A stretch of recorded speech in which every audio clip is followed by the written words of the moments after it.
गुरुवार उपाय। गुरुवार तिथि के दिन एक दीपक, बेलपत्र, थोड़ा हल्दी से अगर आप ये उपाय करते हैं तो यकीन कीजिए आपके जीवन में जो बदलाव देखने को मिलेंगे आप लोग खुद ही चौंक जाओगे।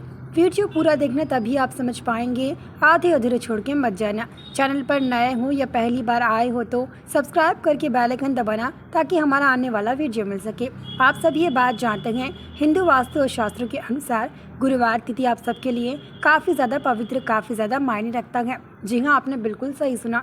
इसी के साथ हम आपको आज के इस वीडियो में ये भी बताएंगे कि बेलपत्र के द्वारा, यानी कि हिंदुओं के ज़्यादातर पवित्र माना जाता है बेलपत्र। तो आप लोग बेलपत्र और दीपक, थोड़ा हल्दी से कौन सा उपाय करना चाहिए, आइए दोस्तों जानते हैं। गुरुवार तिथि का दिन तो आप सबके लिए काफ़ी ज़्यादा खास और काफ़ी ज़्यादा मायने रखता होगा और काफ़ी ज़्यादा पवित्र भी माना जाता होगा। लेकिन आज के इस वीडियो में हम आपको जो उपाय बता रहे हैं गुरुवार तिथि के दिन करने के लिए, अगर आप ये उपाय गुरुवार तिथि के दिन करते हैं तो यकीन कीजिए आपके जीवन में बस इतना पैसा आएगा कि आप गिनते गिनते थक जाओगे, लेकिन पैसा कभी ख़त्म नहीं होगा। तो आइए दोस्तों, बिना देर किए जानते हैं कि आप गुरुवार तिथि के दिन कौन सा उपाय करना चाहिए। देखिए, रही बात आप सबके लिए गुरुवार तिथि का काफ़ी ज़्यादा महत्वपूर्ण होता है, काफ़ी ज़्यादा पवित्र माना जाता है। यहाँ तक कि गुरुवार तिथि के दिन काफ़ी ऐसी महिलाएं हैं जो व्रत रखना पसंद करते हैं। व्रत रखने का जो परंपरा है काफ़ी सदियों से चला हुआ आ रहा है, आप सभी भी ये बात जानते होंगे। लेकिन आज के इस वीडियो में हम आपको जो उपाय बता रहे हैं, अगर आप ये उपाय सही प्रकार से करते हैं तो यकीन कीजिए आपके घर में पैसों की कमी, नकारात्मक वास्तु दोष, संकट, बाधाओं से भी आपको छुटकारा मिल जाएगा। बड़ा आसान सा उपाय है। उपाय में आपको ज़्यादा चीज़ें इस्तेमाल करने की भी ज़रूरत नहीं पड़ेगी, बल्कि कुछ चीज़ें इस्तेमाल करके आसान से आप ये उपाय ख़त्म कर सकते हैं। ये उपाय कब करना है, इस उपाय में किन किन चीज़ों का इस्तेमाल करना चाहिए, इस उपाय को किस वक्त करना चाहिए, ये भी हम आपको आज के इस वीडियो में ही बताएंगे। कृपया अंत तक देखना तभी आप समझ पाएंगे। दोस्तों, गुरुवार तिथि का दिन तो काफ़ी ऐसे लोग हैं जिनकी मनोकामना नहीं होती, तो लोग व्रत रखते हैं। व्रत रखने के बावजूद भी उनकी मनोकामना नहीं होती। अब देखिए, मनोकामना इसलिए पूरी नहीं होती क्योंकि आप लोग मनोकामना रखकर, व्रत रखकर लोगों को बताते हैं व्रत खोलने के बाद कि हमने इसके लिए, व्रत के लिए मनोकामना रखी है और ये मनोकामना जल्दी पूरी हो जाएगी। ऐसा बताने से ही आपकी मनोकामना पूरी नहीं होती है। जब आप व्रत रखते हो तो ज़्यादातर लोगों को नहीं बताना चाहिए कि हमने मनोकामना के लिए व्रत रखा है। ऐसा करने से आपका जो व्रत है वो पूरा नहीं होता है। जी हाँ, आपने बिल्कुल सही सुना। रही बात हम आपको दीपक की बताएं, दीपक पूजा पाठ में इस्तेमाल होता है। जी हाँ, दीपक कई प्रकारों के होता है, जैसे कि आटे का, मिट्टी का और स्टील का दीपक भी होता है। आजकल के घरों में तो मिट्टी का दीपक दूर की बात, आटे का दीपक का भी इस्तेमाल नहीं करते हैं। यहाँ तक कि वो लोग स्टील का दीपक ही लगाते हैं क्योंकि यह काफ़ी अच्छा दिखता है दिखने में। लेकिन हम आपको बता दें, जो परंपरा काफ़ी सदियों से चले हुए आ रही है मिट्टी के दीपक की, अगर आप वही निभाते हैं तो आपके घर में नकारात्मक, दरिद्रता, वास्तु दोष, संकट, बाधाओं से आपको छुटकारा मिल जाएगा और आपका व्रत भी स्वीकार होगा। देखिए, घर में मिट्टी का दीपक लगाने से जो नकारात्मक, जो दरिद्रताएँ होती हैं वो दूर हो जाती हैं और इसी के साथ आपके घर में जो भी, यानी कि दरिद्रता आई है घर से बगैर, जो भी इंसान लेकर आया है, वास्तु दोष, संकट, बाधाओं से आपको छुटकारा मिल जाता है। लेकिन काफ़ी ऐसे लोग हैं जिन घरों में आटे का दीपक भी लगाया जाता है। आटे का दीपक लगाने से कहीं मिट्टी के दीपक से ज़्यादा आटे के दीपक में लाभ देखने को मिलेंगे, क्योंकि आटे का दीपक खुद के हाथों से बनाया हुआ होता है और आटे का दीपक ही होता है। और मिट्टी का दीपक भले ही मिट्टी का ही क्यों ना हो, उससे ज़्यादा महत्वपूर्ण आटे का दीपक होता है। देखिए, आटे का दीपक जो क्यों ना काफ़ी ज़्यादा पवित्र भी माना जाता है। अगर आप घर में हफ्ते में एक बार गुरुवार तिथि के दिन या फिर किसी भी तिथि के दिन घर में आटे का दीपक लगाते हैं तो आप सबके लिए काफ़ी ज़्यादा पवित्र माने जाने वाली बात है, क्योंकि आटे का दीपक लगाने से आप सबके जीवन में भी नकारात्मक भी दूर होती है, वास्तु दोष भी दूर होता है और संकट, बाधाओं से भी आपको छुटकारा मिल जाता है। लेकिन आज के इस वीडियो में हम आपको गुरुवार तिथि के कुछ ऐसे उपाय बताने जा रहे हैं।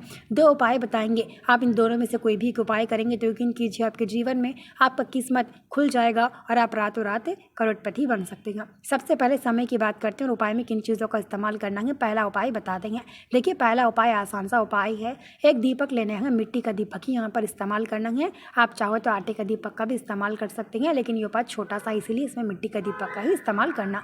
मिट्टी का दीपक अक्सर आप लोग के घर में होता है ना, तो पुराना मिट्टी का दीपक एक लेकर उसमें, यानी कि शुद्ध घी या शुद्ध तेल आप कोई भी इस्तेमाल कर सकते हैं, वो लेकर आप लोग अपने घर में ही ये उपाय करेगा। ये उपाय पैसों के लिए और मनोकामना के लिए भी आप कर सकते हैं।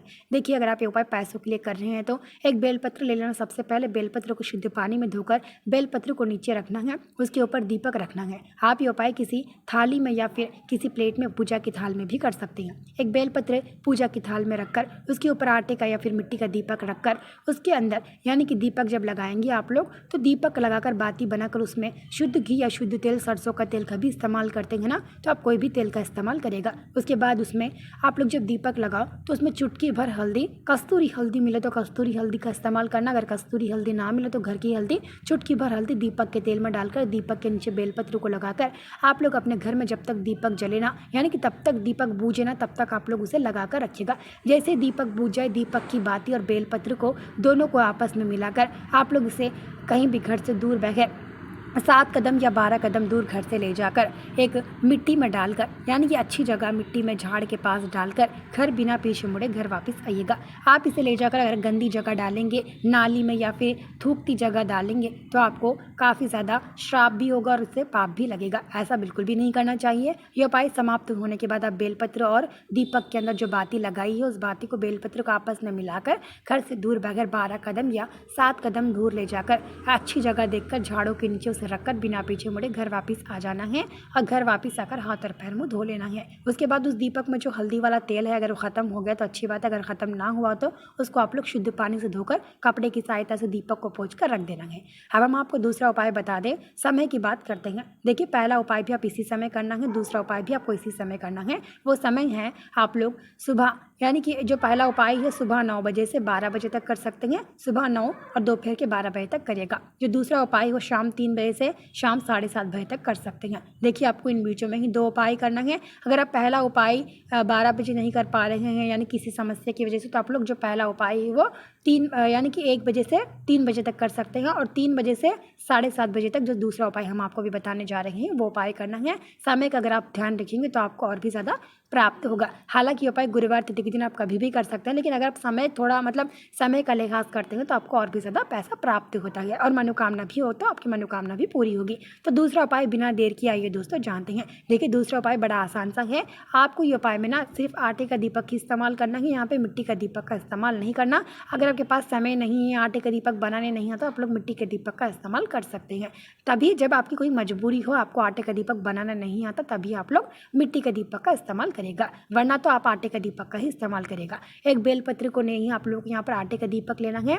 आटे के दीपक को किसी थाल में रखकर उसमें आप लोग अपनी मनोकामना समझकर दीपक लगेगा। अगर कोई भी मनोकामना नहीं है तो आप लोग ऐसे ही दीपक लगेगा। अगर पैसों की कमी है तो उसके बाद मनोकामना समझकर या फिर पैसों की कमी समझकर दीपक लगाने के बाद और बेलपत्र जो कि है ना वो दीपक के तेल के ऊपर ढक दीजिएगा। उसके बाद उस दीपक के तेल के ऊपर जब बेलपत्र को आप ढक देंगे तो उसी बेलपत्र के पत्ते के अंदर, यानी कि ढकने के बाद जो बेलपत्र का पत्ता ऊपर से नजर आता है ना, उसमें 1 चम्मच हल्दी डालेगा। हल्दी को तेल में बिल्कुल भी नहीं डुबो देना है इस वाले उपाय में, जो कि दीपक के ऊपर बेलपत्र को डालना है और बेलपत्र में थोड़ी हल्दी डालना है। ऐसा तो बेलपत्र के ऊपर हल्दी गिरेगी, दीपक के ऊपर बिल्कुल भी नहीं गिरेगी और ना ही दीपक के तेल में गिरेगी। उसके बाद दीपक को लगा देना है। बेलपत्र के पत्ते को थोड़ा पीछे कर उसके ऊपर हल्दी डालकर अनामत से, यानी कि थोड़ा धीरे से आपको करना है, वरना बेलपत्र का पत्ता दीपक में भी गिर सकता है और दीपक का तेल भी खराब हो सकता है। ऐसा नहीं होने देना, क्योंकि दूसरा उपाय है। आप लोग ये दूसरा उपाय या पहला उपाय दोनों में से कोई भी उपाय कर सकते हैं, क्योंकि दोनों भी उपाय आपको काफ़ी ज़्यादा काम आएंगे और काफ़ी ज़्यादा पवित्र है इसलिए। तो उसके बाद दीपक बेलपत्र के पत्ते के ऊपर हल्दी डालने के बाद दीपक को लगाने के बाद आप लोग इसे घर में किसी ऊंची जगह रखिएगा।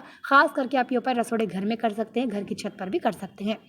जैसे दीपक बुझ जाए तो आप लोग बेलपत्र के पत्ते में जो हल्दी है उस हल्दी को बेलपत्र के पत्ते के साथ ही मोड़कर अच्छे से आप लोग उसे क्या कीजिएगा, सफ़ेद रंग के पेपर में बांधकर आप लोग अपने घर में फिर से 15 मिनट रखिएगा। दीपक जलने के बाद भी आपको उस बेलपत्र के पत्ते को, हल्दी को घर में 15 मिनट रखना है, या फिर आपके घर में जहाँ पे अलमारी है या धन रखते हैं वहाँ पे 15 मिनट रखने के बाद आप उसे क्या करेगा, आपके घर की छत पर जाकर आप लोग के घर के आजू बाजू में कोई भी झाड़ हो या फिर आपके घर के पीछे वाले गली में या फिर कहीं पर भी उसे फेंक कर बिना पीछे मुड़े घर में आकर वापस हाथ और पैर में धो लीजिएगा। वीडियो पसंद आए तो वीडियो को लाइक, चैनल पर नए हो तो सब्सक्राइब करके बेल आइकन दबाना ताकि आने वाला वीडियो मिल सके। देखिए, अगर आप घर की छत पर या फिर घर के आजू बाजू में नहीं फेंकना चाहते तो आप इसे ले जाकर हरे झाड़े में भी फेंक कर बिना पीछे मुड़े घर वापस आना है। आने के बाद हाथ और पैर मुँह जरूर धोए, क्योंकि इससे नकारात्मक दूर होती है। मिलते हैं जल्दी नए वीडियो के साथ।